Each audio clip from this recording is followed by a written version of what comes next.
When I first saw her, she didn't look like an alien emissary, a cosmic prophet, or anything else out of the ordinary. She looked like a woman waiting for a train.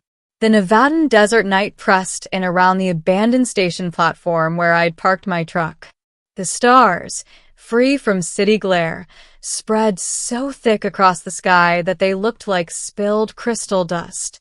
I had come out there to clear my mind, a habit I developed after my divorce finalized 6 months earlier. Radio off. Engine ticking. Silence wrapping around me like a bandage. I saw her standing near the rusted rails, barefoot, wearing a silver dress that shimmered as though lit from underneath. She was motionless, watching the horizon that never saw any more trains. My first thought was, she's lost.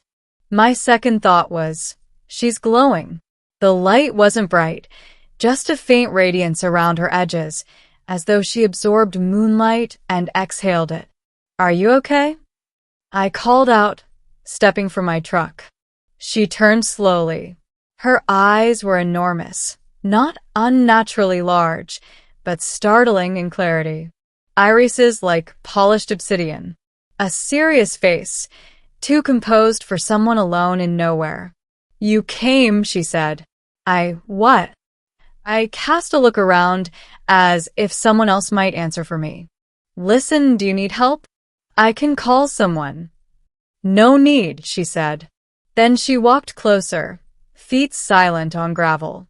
"Your name is Aaron Vale." I stopped. The desert instantly felt colder. "How do you?" "Because I've been searching for you," she said simply. "And I've finally found you." A shiver ran through me, not of fear, but of certainty, like the feeling you get when you know a thunderstorm is about to break overhead. "To find me for what?" I asked. She held out her hand. "To offer you a life beyond Earth." I laughed automatically, a startled bark that sounded too loud in the stillness. "Okay." "Right." You're with some performance group? Social experiment? Hidden cameras somewhere?" "No," she said. "I'm with the Asterion collective. We watch. We study. And once every century, we invite a single human to join us." "You mean aliens?" She tilted her head. "If that word comforts you, yes." Her calmness unsettled me more than anything she said. Not a hint of doubt. Not a flicker of deception. "Why me?" I asked. "Because you are untethered from your old life," she said. "Your past no longer anchors you. And because your mind is open to wonder even as it's scarred by disappointment." My throat tightened. It was uncomfortably accurate. "Who are you?" I whispered. "My name is Lysithea." She extended her hand again. "And I'm here to offer you passage to the Asterion fleet. You would live among us. Learn. See the worlds hidden from your species. Become more than human." The stars above seemed to sharpen, as though listening. "And what's the price?" I asked, though her answer felt inevitable. She smiled gently. "You must leave Earth forever." Middle. I should have walked away, or called the sheriff, or done anything except what I did. I took her hand.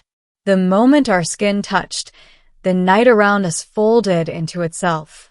A hum filled the air, low, harmonic, like a cathedral organ played underwater. The stars blurred into streaks of white. My stomach twisted, my breath caught.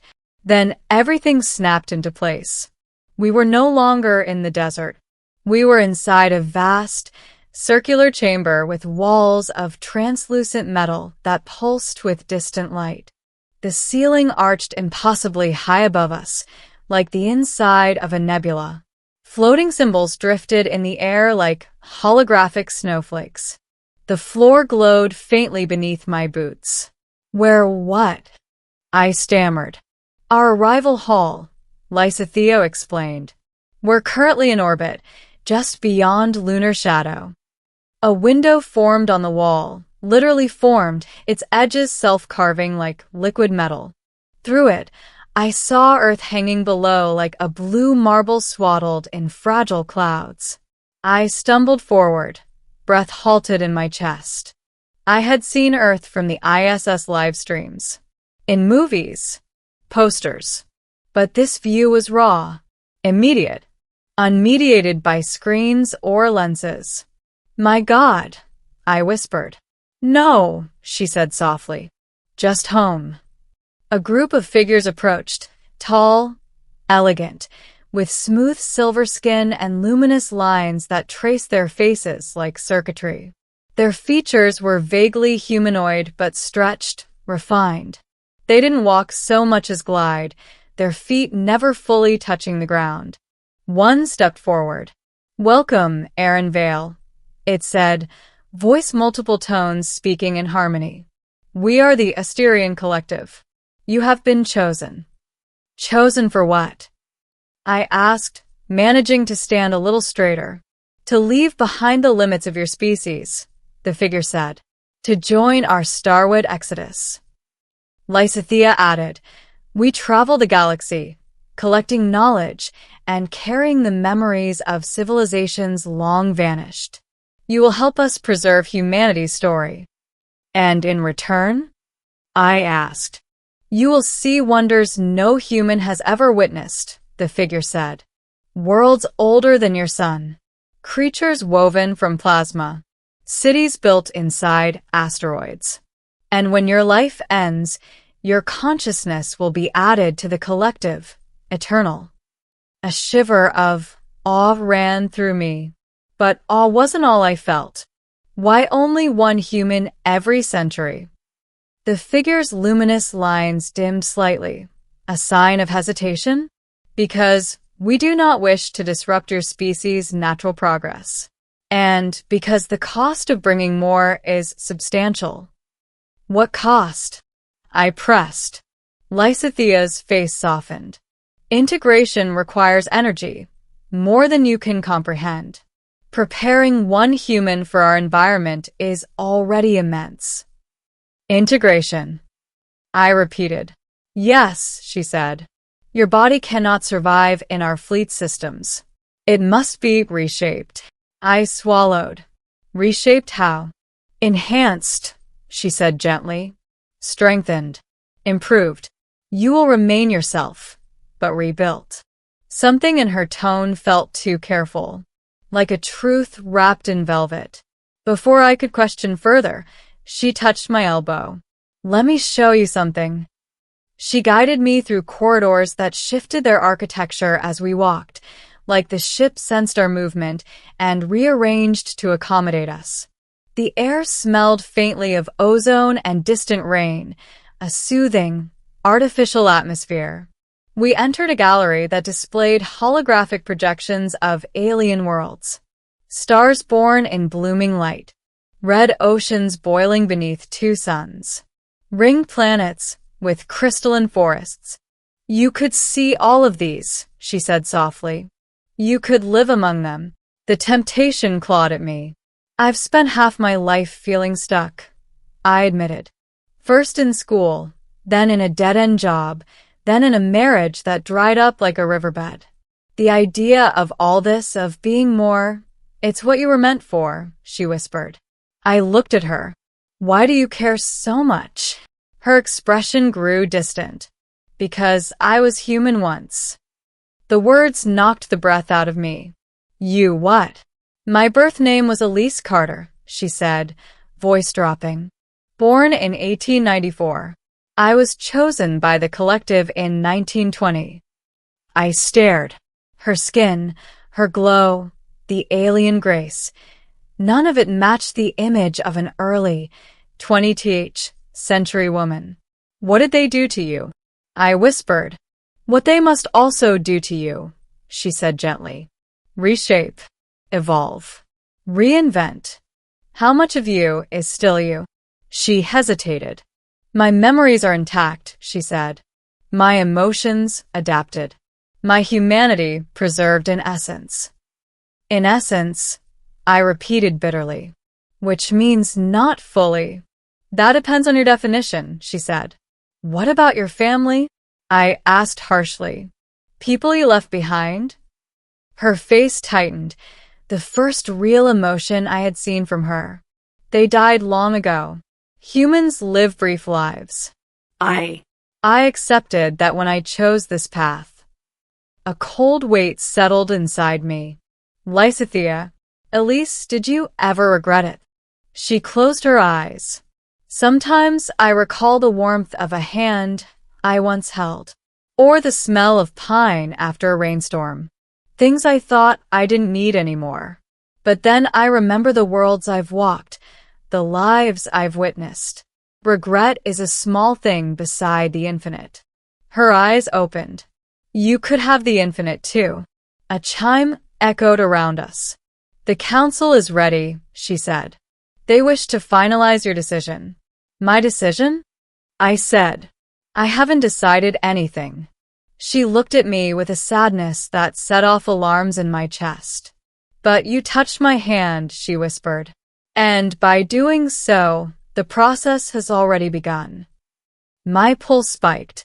What process? To attune your physiology. To prepare your neurons. The integration has started. Reversing it becomes harder each minute. Panic broke over me in a cold flash. You should have told me. I didn't want fear to drown your potential, she said quietly. I needed you to see what you could become. My voice cracked with anger. You tricked me. No, she said. I guided you. I stepped back from her. Take me home. Silence swallowed the room. Lysithea's expression flickered. Pain? Uncertainty? You don't understand, she said. Returning now could kill you. Your body is already changing. A tremor rippled through my arm, tiny, electric, like static crawling under my skin. My breath came fast. What's happening to me? Your cells are synchronizing with collective energy, she said. It's painless, but irreversible if allowed to complete. I backed toward the door. Stop it. Stop the process. I can't, she whispered. The turn I ran. The corridor walls trembled, as if responding to my panic. Lights pulsed red. A distant hum rose, vibrating through my bones. Aaron, Lysithea's voice echoed behind me. Please, you'll harm yourself. I rounded a corner, straight into a pair of tall Asterion figures. Do not flee, one intoned. The integration is unstable. Your survival is at risk. Let me go home, I choked. Impossible, the other said simply. You were chosen. Rage surged through my fear. Chosen without consent, I snapped. That's kidnapping. The beings tilted their heads, confusion evident. Consent was given, one said. When you took Lysithea's hand. That's not consent, I shouted.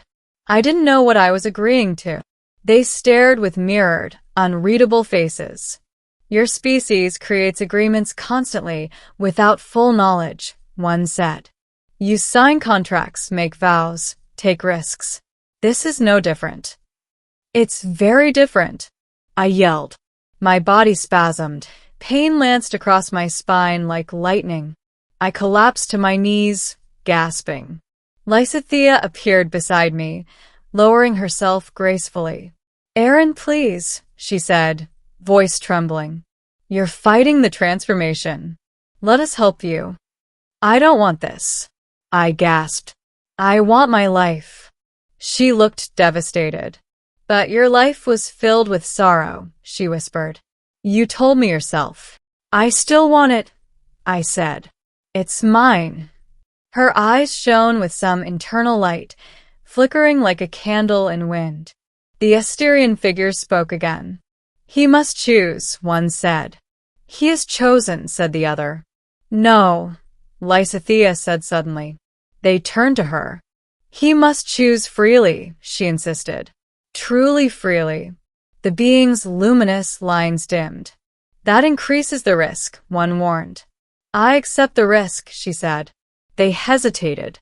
"Very well," one said. "But if he refuses, you know the consequence." A shadow crossed her face. "Yes," she whispered. "I know." She turned to me. "Aaron," she said softly, "I can stop the integration, but doing so will sever the connection permanently. You will never have another chance at joining the collective." And "I will pay a price." "What price?" I asked. Her voice was barely a breath. "They will end my existence." Ending the chamber fell into absolute silence. I stared at her. This being who had once been human, who had lived for centuries, who had guided me, pushed me, misled me, and who now was willing to die for my freedom. "Why?" I whispered. "Why would you risk everything for me?" Her expression softened, no longer distant or alien. "Because I remember," she said. "I remember what it felt like to have a choice stolen from me. I don't want that for you." Her voice cracked, the first sign of raw humanity I had seen in her. "And because," she added, "in all these years among the stars, you are the first person who made me feel human again." My throat tightened until I could barely breathe. She stepped closer. "If you truly want to return to Earth, your life, your pain, your limitations, I will free you." Her glowing hand hovered near my shoulder. "All you have to do is say, 'Let me go.'" My heart pounded against my ribs. If I stayed, I would see wonders, escape the smallness of Earth, live centuries, become something more. If I left, I would lose all of that and return to a life still bruised and unfinished. But that life would be mine. My voice shook as I spoke. "Lysithea, oh, let me go." She closed her eyes. "Then goodbye, Aaron Vale." She touched my forehead with 2 fingers. A surge of cold fire ripped through me. No pain, just overwhelming sensation. The world shattered like broken glass. Stars collapsed into darkness. Light swirled and twisted, and then I was lying in the desert beside my truck, gasping under the freezing night sky. The horizon was empty. No ship, no glow, no Lysithea, just the quiet whisper of wind over sand. I staggered to my feet, every muscle trembling. My skin felt unchanged. My heartbeat steady. Human again. A faint shimmer in the sky caught my eye, a silver streak rising, then vanishing among the stars. She offered me a life beyond Earth, I whispered to the desert. And I didn't know the price. A tear slipped down my cheek.